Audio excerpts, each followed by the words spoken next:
So I'm with Anand Ahuja, who is the co-founder of Vegnon Veg and a really big sneakerhead.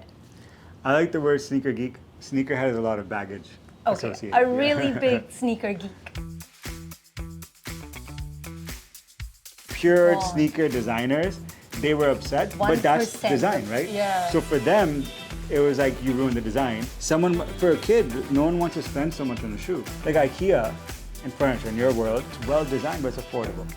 What technology goes into a performance shoe is very relevant. These used to be basketball shoes, Converse.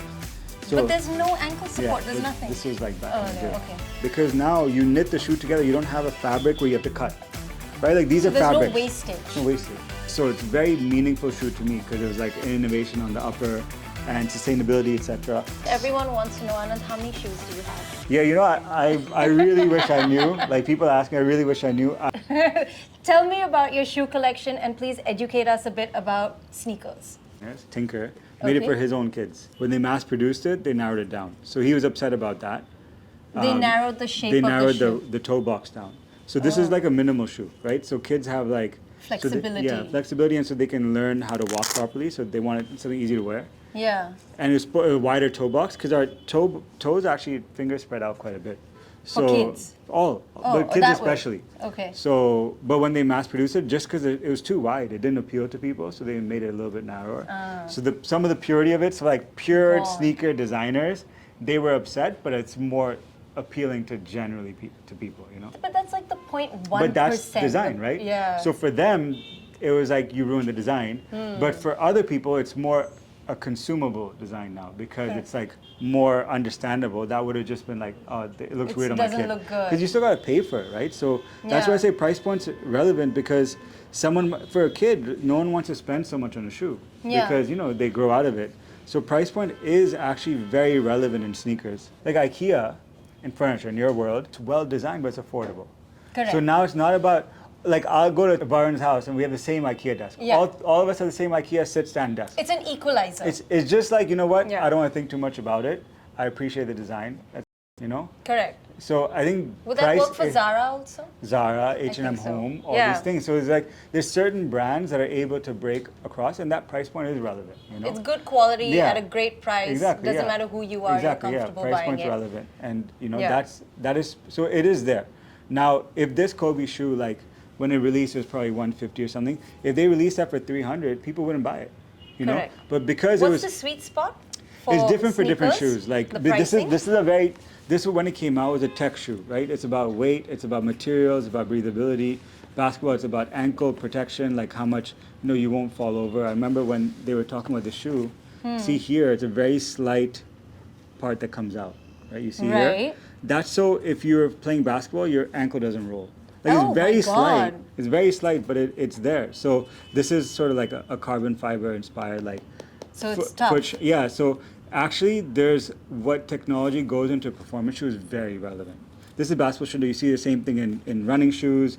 People are using sort of a lot of different materials around. How do you cut weight while maintaining stability? Yeah. And I never knew about this lip, or I mean, whatever it's sort of, called. on this shoe specifically, because it's a low-cut basketball shoe. People were afraid, like, oh, I want a high top. These used to be basketball shoes, Converse. So, But there's no ankle support, there's but nothing. This was like back in the day. Okay. So, that's the tech that goes into a shoe. These shoes aren't about tech. Now, this is just like literally, I think it's a great shoe for Bombay. Because it's cooling? It's not cooling, but it's just easy to wear. Like it's like you just put your foot in. You can wear socks, no socks. You can wear shorts. It's like almost like a chappal, but it's quite unique. Even Tiger has a similar feel, right? Yeah. Where you can just kind of. Can you push this down? Yeah, you can. You can. then It won't be wear- the most comfortable. No, to it this won't be thing. at all. But Yeah. Tiger is just a fabric upper as well. Yeah. Very minimal. This is quite heavy. It's not great for Bombay. So it doesn't get a lot of wear, but I just love the shoe. It's like This stealth gives me looking. very Kanye West feel. Yeah, I mean, it's called a foam posit. Like, it was really unique when it came out. This guy who wore the shoe, Penny Hardaway, competed against MJ in the day. And it was the only shoe like MJ would wear outside of his own shoe. Not this specific one, but like... Because he's a friend or because he No, liked the just design? I think he appreciated the design of the shoe. Like MJ's quite a design Person. thing. Yeah. And this was a basketball shoe. It's too heavy now, but back then it was. This is called a Space Hippie, which was like made from, I don't remember what percentage, but all recycled materials from this, from the upper, everything, you know. And this Yeah. was sort of one of their first releases. And they use that now much more in their main shoes. Yeah. This was 2012, the Olympics, London Olympics. They Okay. released this shoe, not this color, but the Flyknit Racer and Flyknit Trainer.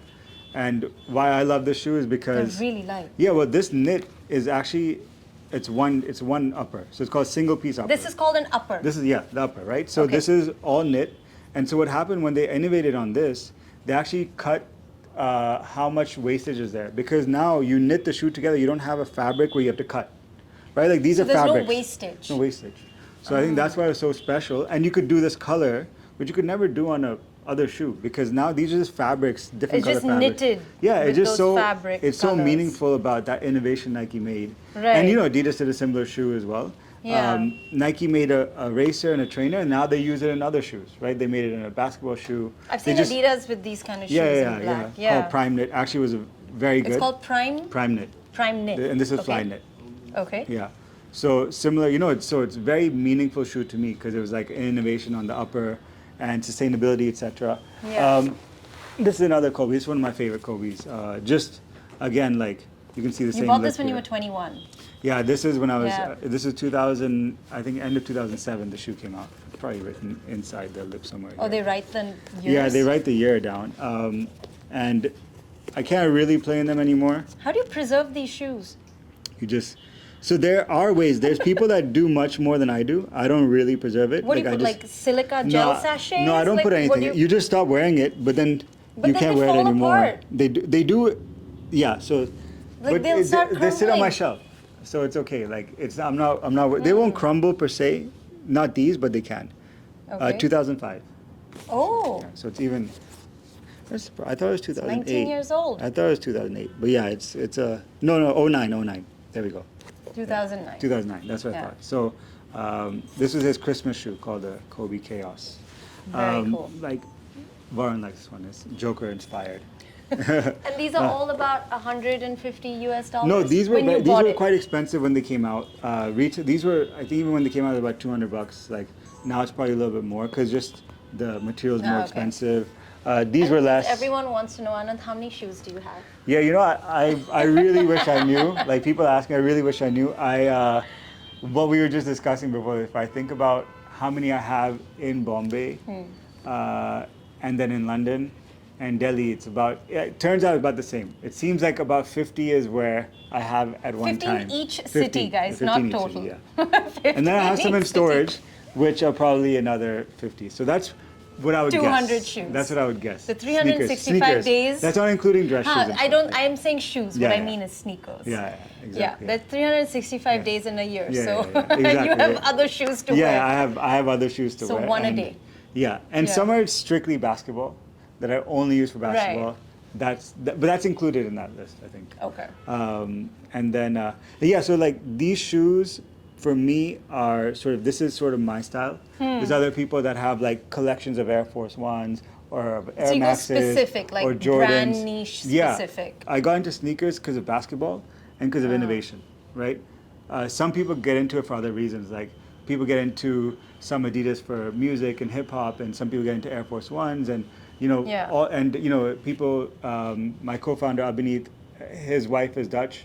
You know, she's obviously like our co-founder, and she, Dutch people have like this affinity for Air Maxes, so they have like Oh. collection of that. So it's very different for different people. Also, This is what, sort of my what take on memory you have associated with a certain type Yeah. of shoe, and then you Yeah. build on that. Yeah, too. exactly. But Yeah. you know, I mean, people love Jordans. Like I have my share of Jordans. Not How many as do you many have? as I don't know how many Jordans, but Harsh has a lot more. But like Okay. I mean, we have like Sonam has Jordans. They're very easy to wear, lows, mids, highs, whatever it is. Yeah. But this is sort of like to display like my taste in sneakers Yeah. and how I appreciate design in sneakers. This is sort of. I thought this was a nice representation of different materials, Different and, types of and price sneakers. points and shapes and all that stuff. And then Yeah. our Converse, which is a great day to day. It's like if you're traveling and you need to only go with one shoe, probably it's something like this. you I'm know? going to the US Yeah, tomorrow for correct, 5 yeah. weeks, and I was thinking of taking other shoes, but now I'm going to take You know, Chucks. yeah, it just easy, Yeah. easy. You can goes always with wear a it. dress, goes with You jeans, can wear it with goes with suits, anything. like you can wear Yeah. anything actually. You know, Yeah. so in that sense. But you know, some people like the lows, some people like the highs. So Yeah. yeah. Thank you, Anand, for giving us the lowdown on these sneakers. It was really informative. And follow Ridhi to know more about design. Perfect. See you. Bye.